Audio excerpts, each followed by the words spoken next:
자, 이준숙 위원장은 오늘 취임식에서 공영방송의 공정성과 공정성 확보를 위한 이사회 구성을 조속히 완료하겠다 이렇게 얘기했습니다. 자, 야당이 또 탄핵 소추안을 발의하겠다고 예고를 했죠. 전국이 다시 또 경랑 속으로 빠져들고 있습니다. 그리고 팔레스타인 무장정파 하마스의 정치국 최고 지도자 이스마일 하니예가 이란 수도 테헤란에서 살해됐습니다. 오늘 하마스가 성명을 통해 발표한 내용이죠. 네, 오늘은 주요 뉴스 브리핑을 제가 간단히 전해드리도록 하겠습니다. 윤석열 대통령이 앞서 전해드린 대로 이진숙 후보를 방송통신위원장으로 임명을 했죠. 전 대전 MBC 사장, 그리고 고용노동부 장관 후보로는 김문수 경제사회노동위원회 위원장을 지명을 했습니다. 그래서 다시 김문수 위원장이 장관이 됐습니다. 한덕수 국무총리는 다음 달 19일부터 나흘간 열리는 을지 연습에 대해 올해 연습은 북한의 도발과 위협에 즉각 대응할 수 있도록 실질적인 훈련을 강화하는 데 중점을 두고자 한다. 이렇게 밝혔습니다. 네, 오늘 뉴스 이노베이션은 정치와 놀자 코너가 되어 있고요. 배재수 기자와 함께하는 또 법조계 서초동 언박싱 순서가 있고 경제 오디세이도 준비되어 있습니다. 네, 뉴스 이노베이션 본격적으로 시작하겠습니다. 정치와 놀자 코너입니다. 정치부의 이델순 기자가 여기 나와 있는 건 아니고요. 전화로 오늘 연결하겠습니다. 오늘은 더불어민주당의 곽상원 의원과 인터뷰를 했다고 하는데 노무현 전 대통령의 사위 곽상원 의원이죠. 자, 네. 이델순 의원을 연결하겠습니다. 나와 있습니까? 네, 안녕하세요. 저 이대순입니다. 예. 네. 근데 왜 전화로 연결하죠? 이렇게 전화 연결로 이렇게 인사를 드려가지고 너무 안타까운데요. 제가 지금 A형 독감에 걸려가지고요. 네. 불가피하게 출연 대신에 전화 연결로 하게 됐습니다. 예. 왔으면 제가 굉장히 반발했을 가능성이 높습니다. 네. 전화 연결하는 게 맞는 거고요. 자, 감사합니다. 오늘 뭘 준비했습니까? 근데 어떤 얘기죠? 오늘은 그 곽 의원과 인터뷰를 진행을 했는데요. 네. 그 곽 의원의 지역구가 종로구인 만큼 서울의 심장, 종로구에 관해 이야기 나눠볼까 합니다. 예. 종로 하면은 뭐 다 아시죠? 정치 1번지라고도 부르고 사실은 문화의 중심지기도 합니다. 여기 뭐 다양한 또 박물관, 역사, 유적, 또 불교 문화 다 모여 있고요. 또 역사의 네. 1번지고 이 격동의 현장이었고 그리고 그렇습니다. 이제 연등회도 여기서 다 열리고요. 맞습니다. 지금 앵커님께서 말씀해주신 그대로인데요. 네. 종로가 서울의 심장이라고 불린 이유는 과거 조선시대 궁궐이 있었고 현재는 서울청사, 헌법재판소 그리고 저희 연등회도 열리고 예. 서울의 핵심을 담고 있는 도심지여서 그렇습니다.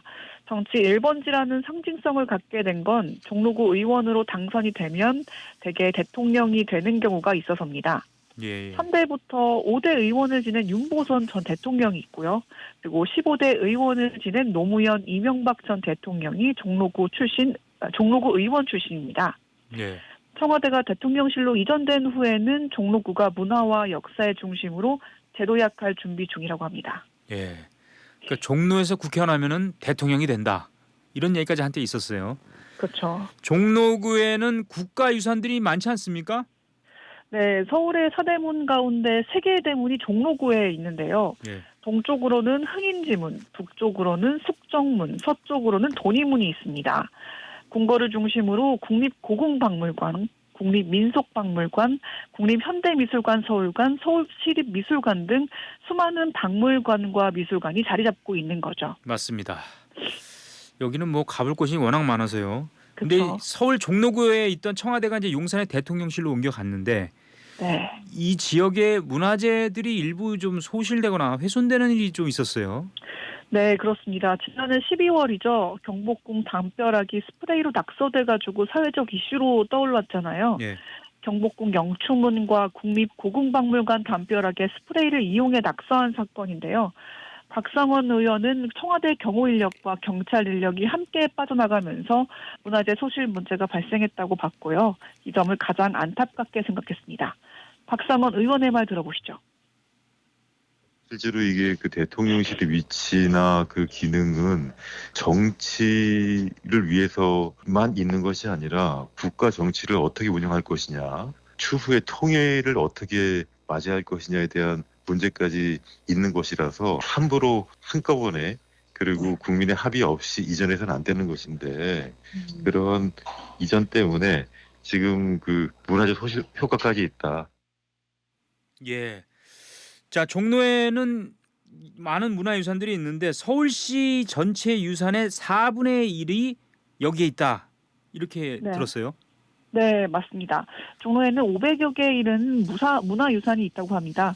아무래도 과거 조선의 수도는 한양이고 그리고 그게 이제 현재 종로구잖아요. 예. 그렇다 보니까 종로구에는 궁궐을 중심으로 여러 문화유산이 있을 수밖에 없는데요. 우리의 문화와 역사를 보존하기 위해선 종로의 문화유산이 잘 보존돼야 한다. 이렇게 말씀드릴 수 있을 것 같습니다. 예. 종로에 또 내외국인 관광객들이 많이 오는데 그래서 이제 문화 관광의 중심지, 문화 관광 도시다 이렇게 많이 부르죠. 네. 그 이건희 기증관이 건립될 예정인 소년동 부지가 최근에 문화공원으로 용도 변경이 됐다고 합니다. 예. 이곳의 부지는 서촌 그리고 뭐 창덕궁, 부촌, 인사동 등이 이어져 가지고 역사 문화 관광 축에 있다는데 소년동이 가진 역사적 문화적 가치를 고려해서 하루빨리 시민 모두를 위한 복합 문화 공간으로 탄생했으면 하는 바람이 있습니다. 예. 관광객들이 많은 만큼 전시 등 문화 행사가 가장 많이 열리는 서울의 자치구가 종로구다. 이렇게 얘기해도 틀리지 않지 않습니까? 네, 그게 아마 세종문화회관이 있어서 그럴 텐데요. 예. 여기에 해와 대학로도 빼놓지 않을 수 없지 않습니까? 뭐 소극장이나 대극장의 공연들도 있고 풍성한 문화 행사들로 가득 차 있기 때문에 그런 것 같습니다. 예. 요즘에 근데 말이죠. 이게 제 얘기가 아닙니다. 대학로가 예전보다 활기를 많이 잃었다. 이제 고 김민기 씨 학전 소극장 있죠? 그 네. 문도 닫고 뭐 이런 여러 가지 있었는데 실제 상황이 어떻습니까? 뭐 경제가 어렵다가 보니 이제 경영난 때문에 문을 닫는 곳이 많아졌었는데요. 네. 곽의원에게 듣기론 대학로 공연 시설 중에 단 한 번도 공연을 못한 곳이 23곳이 된다고 합니다. 박상원 의원의 말 들어보시죠. 네. 이 대학로 공연 시설 중에 연중 단 1회도 공연을 못한 공연장이 23곳이나 된다고 해요. 이게 참 그 매우 안타까운 것인데 이게 실제로 대학로의 문화 공연이 점점 사라지게 되면 네. 국가 전체적으로 공연 역량, 문화 역량이 줄어드는 것입니다. 또 이뿐만이 아니라 인사동도 현저하게 활력이 부족한 상황이라 다시 활력을 찾기 위한 다양한 방법들을 모색하고 있다고 합니다. 박상원 의원의 말 들어보시죠. 지금 말씀드린 대학로가 대학로 문화지구로 지정되어 있고 인사동이 인사동 문화지구로 지정되어 있습니다. 근데 문화지구로 지정이 되면 여러 이제 입주하는 업체들, 그다음에 설치하는 시설들의 규제가 있는데 그것도 다시 한번 지금 현재에는 그 대학로의 문화지구를 유지하는데 그리고 인사동의 문화지구를 유지하는데 불합리한 규제들이 좀 있기 때문에 다시 한번 살펴보고 있고 실질적인 지원을 할 수 있도록 지금 살펴보고 있습니다. 조금 기다려주시면 되겠습니다. 예. 곽상원 의원이 진짜 정치를 할 걸로 예상은 했었어요. 아무래도 노무현 전 대통령 사위고 하다 보니까.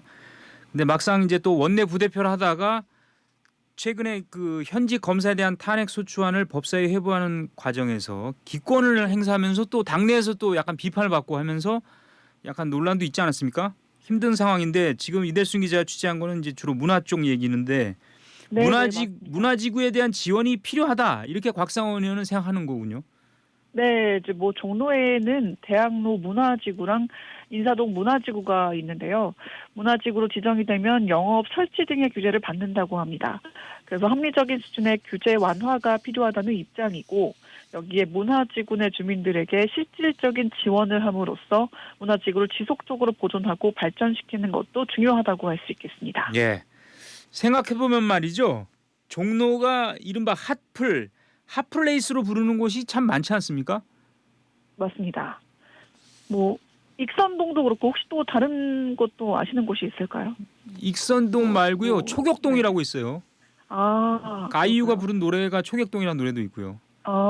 최근에는 창덕궁 종묘를 따라 있는 서술락길도 이제 젊은 친구들한테 많은 관심을 받는 곳들인데요. 예. 어찌 보면 서울의 진정한 정취를 느낄 수 있는 곳이 강남이라기보단 종로라고 느껴지기도 합니다. 전통 문화와 현재가 공존하는 아름다운 문화 지역으로 발전시켜 나갔으면 하는 바람이 있네요. 저는. 예, 이대순 기자도 뭐 종로 쪽에 뭐 휴일이나 이럴 때 많이 나가 봅니까? 저는 당황하는 아직 것 같아요. 제가 MG가 음. MG긴 한데 많이 가지는 않은 것 같습니다. 예, 종로 쪽 말고 강남 쪽을 주로 다니는 모양이죠. 일단 알겠습니다. 오늘 뭐 네. 독감이라 그래서 더 이상 네. 질문을 하지 않겠습니다. 지금까지 이델순 기자, 정치와 놀자 순서였습니다. 수고했습니다. 감사합니다. 다음 순서입니다. 법조의 주요 이슈와 판결들을 쉽게 풀어드리는 서초동 언박싱 시간입니다. 오늘도 법조를 출입하는 배재수 기자 나와 있습니다. 어서 오십시오. 안녕하십니까? 예, 오늘 첫 번째 주제는 어떤 거죠? 이 보험 계약할 때 고객이 직업을 잘못 적었다면 보험금을 탈 수 있을까요? 관련된 판결이 나와서 풀어드리겠습니다. 예. 보험을 계약할 때 잘못 적었다기보다는 이거 일부러 속인 거 아닐까요? 그러면 보험금 해지 사유가 되지 않을까요? 만약에 속여서 만약에 직업을 적었다면. 네, 그렇기는 한데요. 네. 이 보험사의 해지권이 소멸이 됐다면 이 직업을 뭐 일부러든지 일부러. 잘못 적었든지 간에 보험금을 타는 데는 문제가 없다는 판결입니다. 예. 이 대법원 2부는 한 일용직 노동자의 유족 3명이 이 메리츠 보험회사를 상대로 제기한 보험금 청구 소송에서 이 유족들의 손을 들어준 원심 판결을 그대로 확정해 최근 판결했다고 지난 29일 밝혔습니다. 예. 그러니까 보험사의 해지권이 소멸됐기 때문에 그런 판결이 나왔다는 얘기인데. 네. 근데 어쩌다가 소송까지 그게 가게 되는 건가요? 네. 이 일용직 노동자였던 A모 씨는 지난 2021년 7월 이 건설 현장에서 일하다가 사다리에서 떨어져 가지고 숨졌습니다. 예. A 씨는 사고가 나기 8년 전인 지난 2009년부터 2011년과 2016년까지 모두 3차례에 걸쳐서 해당 보험사에 사망 보험을 들었는데요. 그런데 이제 보험을 계약할 때 직업란에 일용직 노동자로 적지 않고 이 사무원이나 건설업종 대표 또 경영지원 사무직 관리자 등으로 적었다고 합니다. 예. 이 사고 위험이 높은 일용직은 보험료가 좀 비싸고 까다롭기 때문에 행여 이제 보험 가입을 해주지 않을까봐 여서였는데요. 그런데 이제 A 씨가 사고로 숨진 뒤에 이 유족들이 보험금을 청구하자 이 보험사는 이 통지 의무를 어겼다면서 보험 계약을 해지하고 보험금 지급을 거절해서 이 소송까지 가게 된 겁니다. 그러니까 일용직 노동자보다는 사무원이나 뭐 건설업종 대표 이런 걸로 하면은 아무래도 사고 위험이 좀 낮다고 이렇게 볼 수 있다. 네. 혹시 그걸 생각했는지 모르겠는데 쟁점은 뭐였습니까 이번 그 소송에서? 네, 쟁점은 이제 A 씨가 직업을 속이고 이 위험도가 높은 직업을 유지해서 상법 제651조와 제652조 1항에 따른 이 고지와 통지 의무를 위반했는지 여부였습니다. 좀 어렵습니다. 굉장히 어려운데요. 네. 먼저 이제 상법을 좀 알아봐야 되는데요. 예. 이 상법 제651조 이게 판결문에도 좀 나와 있는데 고지 의무 위반으로 인한 보험 계약 해지 조항입니다. 이 보험 계약 당시에 부실 고지를 한 때에는 이 보험사가 그 사실을 안 날로부터 1개월 내 또는 계약을 체결한 날부터 3년 내에 보험사가 계약을 해지할 수 있다. 이런 내용입니다. 예. 그리고 이제 상법 제652조 1항은 이 통지 의무 위반으로 인한 보험 계약 해지 조항인데요. 예. 이 보험 기간 중에 사고 발생의 위험이 현저하게 변경된 사실을 알게 된 때는 이 지체 없이 보험사에 통지해야 하고 그렇지 않으면 이 보험사가 그 사실을 안 날로부터 1개월 내에 계약을 해지할 수 있다. 이런 규정이 있었습니다. 예. 있습니다. 예. 어쨌든 그럼 재판부가 어떻게 선고를 했는지 네. 그걸 알려주세요. 네, 재판부는 이제 상법 제652조의 이 통지 의무 위반 조항에서 아까 제가 읽어드렸는데 이 보험 기간 중이라는 문구에 집중을 했습니다. 그러니까 이제 보험 기간 중에 사고 발생 위험이 현저하게 변경된 사실을 통지해야 되는데 이 A 씨의 경우에는 보험 계약을 체결할 때 직업을 다르게 적기는 했지만 이 보험 기간 중에는 직업이 바뀌지 않았기 때문에 이 상법상 통지 의무 위반이 아니라는 겁니다. 다만 이제 재판부는 계약 당시 직업을 다르게 적은 것은 이 상법 제651조의 고지 의무 위반이라고 봤습니다. 하지만 이제 이럴 경우에도 1개월 내에 또는 혹은 이제 계약을 체결한 날로부터 3년 내에 보험사가 이제 계약을 해지할 수 있는데 이미 기간이 지났기 때문에 이 보험사 해지권이 사라졌다고 판단한 겁니다. 법률사무소 선율의 김현옥 변호사의 말을 한번 들어보겠습니다. 고지 의무를 위반한 계약자라 하더라도 보험 계약 중 위험이 증가하지 않았다면 보험사가 통지 의무 위반을 이유로 계약을 해지할 수 없다고 판시하여 장기간 보험료를 납입한 계약자를 보호하는 데 그 의의가 있습니다. 예. 그 앞으로 이제 보험 계약할 때 보험사가 그 직업을 확인할 때 굉장히 좀 까다롭게 하지 않을까 이런 생각도 드는군요. 네, 뭐 증명서 같은 걸 더 요구하겠죠. 그렇죠. 예. 자, 두 번째 언박싱 주제로 넘어가죠. 어떤 주제입니까? 네, 이 차량 호출 서비스 타다 뭐 기억하실 겁니다. 예. 이 운전 기사도 근로기준법상 근로자인가인데요. 예. 관련 확정 판결이 나와서 풀어드리겠습니다. 예, 타다는 이제 모바일이란 이런 걸로 이제 호출을 해가지고 네, 승합차라는 게 좀 승합차라는 다르죠. 거죠. 예. 타다라고 써 있죠 차에. 예. 근데 4년 전 택시업계의 반발로 타다 금지법까지 사실 생겼는데 네, 맞습니다. 그래서 이 타다 운전기사 가운데 이제 해고되고 막 이런 분들이 있었잖아요. 네, 그런 분들이 아마 이거를 그러니까 금지법이 생겼기 때문에 아마 이런 판결이 나온 것 같은데요. 어떻습니까? 맞습니다. 예, 지난 2018년 10월부터 이제 운영을 시작했는데요. 타다 네. 서비스가요. 뭐 택시보다 가격이 좀 비싸긴 해도 쾌적한 공간에 승차 거부도 없고 특히 이제 승차 거부가 없다는 예. 장점이 있었고 친절하다고 해서 많은 시민들이 찾았지만 이제 기존 택시 업계에서 불법 콜택시라면서 이제 그렇죠. 반발했었죠. 그래서 이제 지난 2020년 3월에 이 4년 전이었는데 이제 타다 영업 방식을 금지하는 이른바 타다 금지법이 예. 이제 국회 문턱을 넘었습니다. 타다는 그래서 이제 일상이 아닌 관광 목적에만 이제 현재 제한돼서 운영되고 있고요. 그로 인해서 이제 대량 인원 감축 사태로 이어졌습니다. 그러니까 타다의 이른바 프리랜서 운전기사라고 하는데 네. 70여 명이 계약 해지를 이제 2019년에 받았거든요. 그 뒤로 그 무더기로 자기들은 이제 해고됐다. 그래서 무효 소송을 낸 거죠. 네. 그래서 판결이 어떻게 났습니까? 이번 판결 이제 플랫폼 노동자가 근로기준법상 근로자로 인정받은 첫 판결이기도 했는데요. 네. 대법원 3부는 타다 운영사였던 VCNC의 모회사 소카가 중앙노동위원회를 상대로 낸 부당해고 구제 재심 판정 취소 소송에서 이 원심의 이 소카 측 패소 판결을 지난 25일 확정했습니다. 예, 그렇군요. 그러니까 지금 이제 플랫폼 노동자라고 했는데 그러니까 이제 뭐 요기요라든지 뭐 여기 우버. 땡이죠. 예, 배땡 뭐 이런. 그렇게 말해야 예. 됩니까? 막 그렇습니다. 편집을 하겠습니다.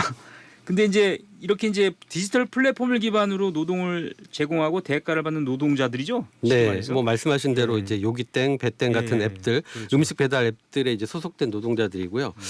이 2022년도가 이제 최근 통계인데 고용노동부 통계상 이 플랫폼 노동자 수는 약 80만 명이 넘는다고 합니다. 자, 지금 이제 이런 재판이 있는 거 보니까 어떤 사연이 숨겨져 있는 것 같은데요. 네, 2019년 이제 차량 호출 서비스 타다의 프리랜서 운전기사 약 70명이 이제 계약 해지 통보를 받았는데요. 이 회사 측이 이제 타다 금지법 시행을 앞두고 인력을 줄인 겁니다. 이 갑작스런 통보에 기사들은 일방적 해고라면서 중앙노동위에 부당 해고로 고발한 건입니다. 예. 타다의 프리랜서 운전기사가 근로기준법상 노동자냐 아니냐 이런 이제 그 쟁점인데 네. 중앙노동위원회와 법원의 판단이니까 어떻게 나왔다는 얘기인가요? 네, 중앙노동위는 이 타다의 모회사인 소카를 사용자로 보고 일방적 게재였다면서 부당 해고라고 예. 이제 판단을 했습니다. 그렇지만 이제 소카 측이 불복 소송을 냈고요. 1심 법원에서는 타다 기사가 배차를 결정하기 때문에 근로자가 아니라고 했고요. 항소심 재판부는 이들의 업무가 앱으로 만들어 온 어떤 틀 안에서 정해졌다면서 사실상 종속된 상태로 근로를 제공한 만큼 근로자라고 이제 엇갈린 판단을 내놨습니다. 최종심은 대법원도 이 타다 운전기사가 회사의 지휘 명령을 받아 차량 운전 업무를 수행했기 때문에 이 종속적인 관계에서 근로를 제공했다면서 이 근로기준법상 근로자가 맞다고 재확인했습니다. 예. 다만 이제 법조계 일각에서는 이제 플랫폼 노동자의 근로자 자격을 인정한 첫 판결이기는 하지만 이 근로기준법상의 근로자성을 적용하지 않았고 이걸 이제 전원 합의체로 이제 판결했어야 한다 이런 지적이 있습니다. 예. 법무법인 세종의 김동욱 변호사의 말을 한번 들어보겠습니다. 기존 금기법상 근로자성 기준을 적용하지 않고 사실상 플랫폼 종사자에 대해서는 넓고 완화된 기준을 적용한 판결이거든요. 그러면은 전원합의체로 해야 되는데 그걸 소부로 했고. 예, 전원 합의체로 안 했다. 이걸 좀 지적하네요. 네, 예. 여기까지 듣겠습니다. 서초동 언박싱 배재수 기자였습니다. 고맙습니다. 경제 오디세이 박원식 기자 나와 있는데요. 전세 사기 피해가 지속되고 있어서 근데 여야가 이 전세 사기 특별법 처리를 둘러싸고 힘겨루기를 또 계속하고 있습니다. 주택도시금융공사 허그라고 하죠. 여기서 뭐 대책도 내놨는데요. 자세히 알아보겠습니다. 박원식 기자. 네. 전세 사기 피해가 정말 많이 이제 뉴스에도 나오고 그랬는데 어느 정도입니까 지금까지?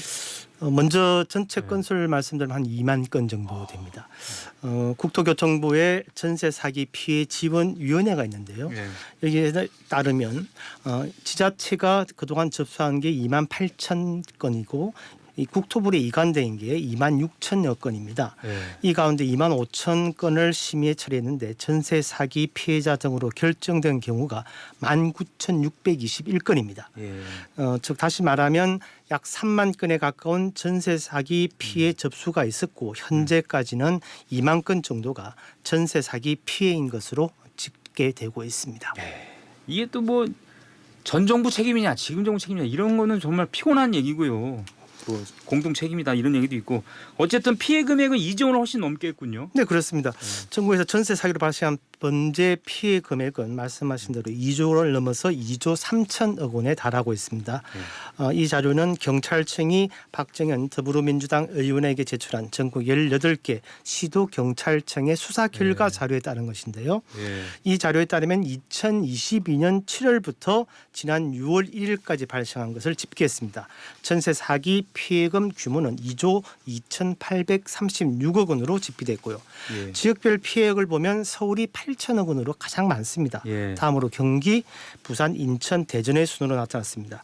다만 이것은 앞서 말씀드린 대로 경찰의 수사 결과에 따른 것이기 때문에 이 수사에 아직 접수되지 않고 진행 중인 사항이 많아서 실제 피해액은 더 클 것으로 예상됩니다. 더 클 겁니다. 아마 지금 뭐 전세 사기 때문에 집이 경매로 넘어가고 보증금 하나도 못 건지고 그래서 거리로 나앉고 그다음에 뭐 밤에 대리 운전 기사도 하고 막 이런 분들 많아요.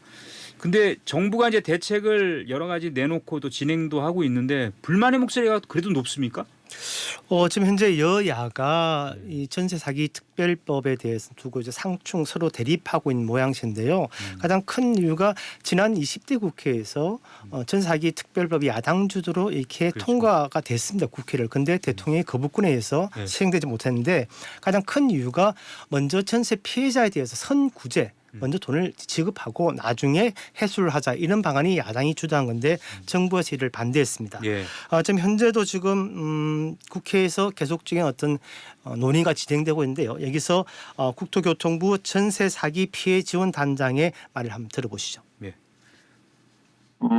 최근에는 이제 여당안과 야당안 해서 법률안이 지금 국회에서 논의되고 있는 상황인데 이 여당안을 통해서 저희는 LH가 되도록이면 많은 주택들, 피해자들 주택을 경매에 대신 들어가서 낙찰받아서 그 주택을 다시 피해자에게 살 수 있도록 공공주택으로 제공하는 방안들을 준비하고 있고 여당 안으로 들어가 있습니다. 네, 여야는 내일 국회 국토교통위 법안 심사 소위를 열어서 이 문제를 계속 논의할 예정입니다. 예.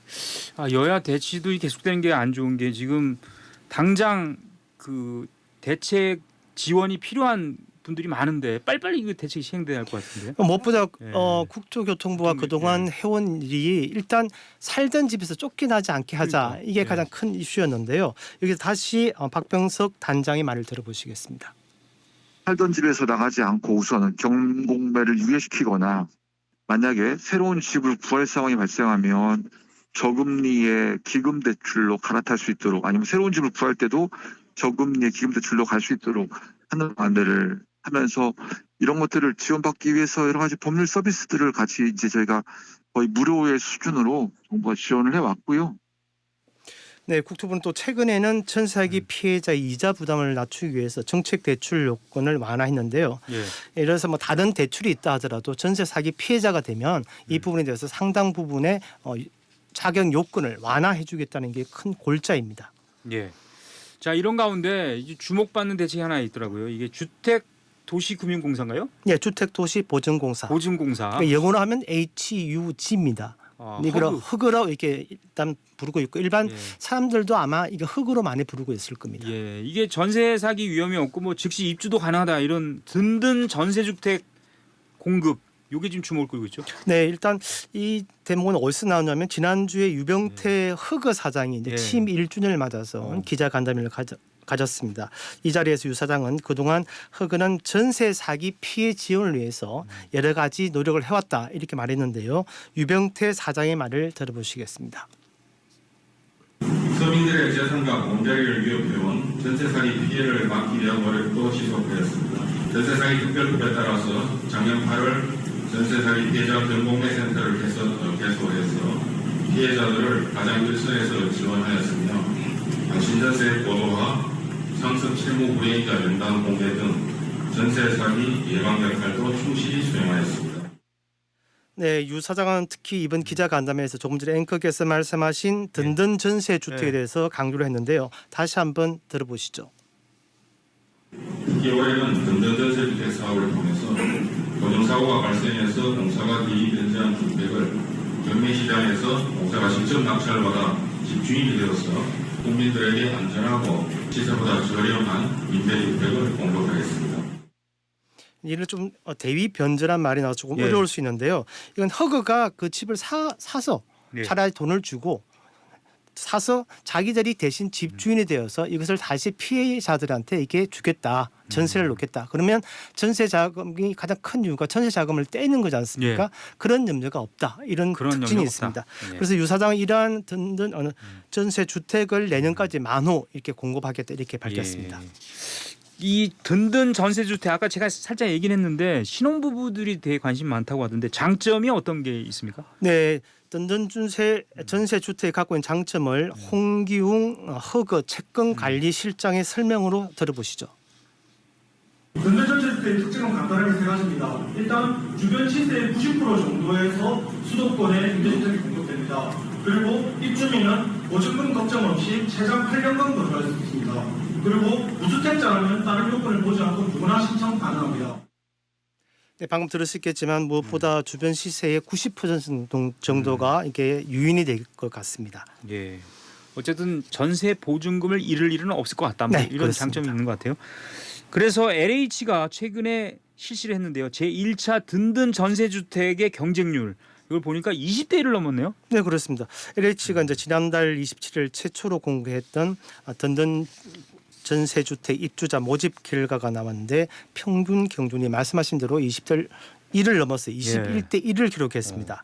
전국 10개 지역이고 1,642호를 모집하는데 여기에 34,679명이 몰렸습니다. 지역별로는 서울이 188호 모집하는데 18,983명이 신청했습니다. 즉 경쟁률은 101대 1이었습니다. 이어서 부산이 2.7대 1, 대구는 33.8대 1을 경쟁률을 보여서 그 뒤를 이었습니다. 자, 다시 한번 정리해 드리자면요. 든든 전세주택이라는 것은 무주택 중상층을 상대로 해서 주변 시세의 90% 이하의 수준으로 전세를 공급하는 주택을 말합니다. 이처럼 많은 경쟁률이 높았던 이유 중에 하나가 무엇보다 이게 도심 지역에 주로 이렇게 설치가 됩니다. 그러다 보니까 또 중형 병제 주택을 또 월 임대료 없이 전세금만으로 갈 수 있다 이런 취지 때문에 많은 사람들이 지금 몰리고 있고요. 또 그 직접 LH나 허그가 제시한 그 사진을 보면요, 내부 시설이 굉장히 아파트 수준이어서 뛰어납니다. 그래요? 네, 주거 상태가 아주 좋은 상태이기 때문에 아마도 이 부분에 대해서 좀 더 관심을 가져볼 필요가 있지 않나 이렇게 생각됩니다. 예. 어쨌든 그 입지가 좋아야 돼요. 역세권에 입지도 상당히 중요한데. 예, 자세한 얘기는 다음에 또 하도록 하겠습니다. 지금까지 경제 오디세이 박원식 기자였습니다. 기상청의 오영 캐스터 날씨 전해주시죠. 네, 이번 여름 장마가 종료되면서 당분간 폭염이 이어지겠습니다. 전국 대부분 지역에 폭염특보가 발효 중이고 최고 체감 온도가 35도 내외로 올라 대부분 폭염 경보가 발효 중입니다. 오늘 밤에도 열대야 나타나는 곳이 많겠고요. 내일도 기온 오늘과 비슷해서 평년 기온은 웃돌겠습니다. 내일 아침 기온 서울, 광주 26도, 강릉은 30도로 밤새 무덥겠고요. 낮 기온 서울 33도, 세종과 전주 34도, 강릉 36도, 경주는 37도까지 오르겠습니다. 온열질환 발생 가능성이 높기 때문에 목이 마르지 않더라도 물을 자주 드시고 역류아나 노약자, 만성질환자분들은 더욱 건강관리에 유의하셔야겠습니다. 내일도 중부지방 가끔 구름 많은 가운데 오전에 수도권과 강원 내륙과 산지에는 빗방울이 떨어지는 곳 있겠고 늦은 오후 경기 북동부와 강원 영서 북부 지역으로는 소나기가 지나겠습니다. 남부와 제주도는 맑겠습니다. 날씨였습니다.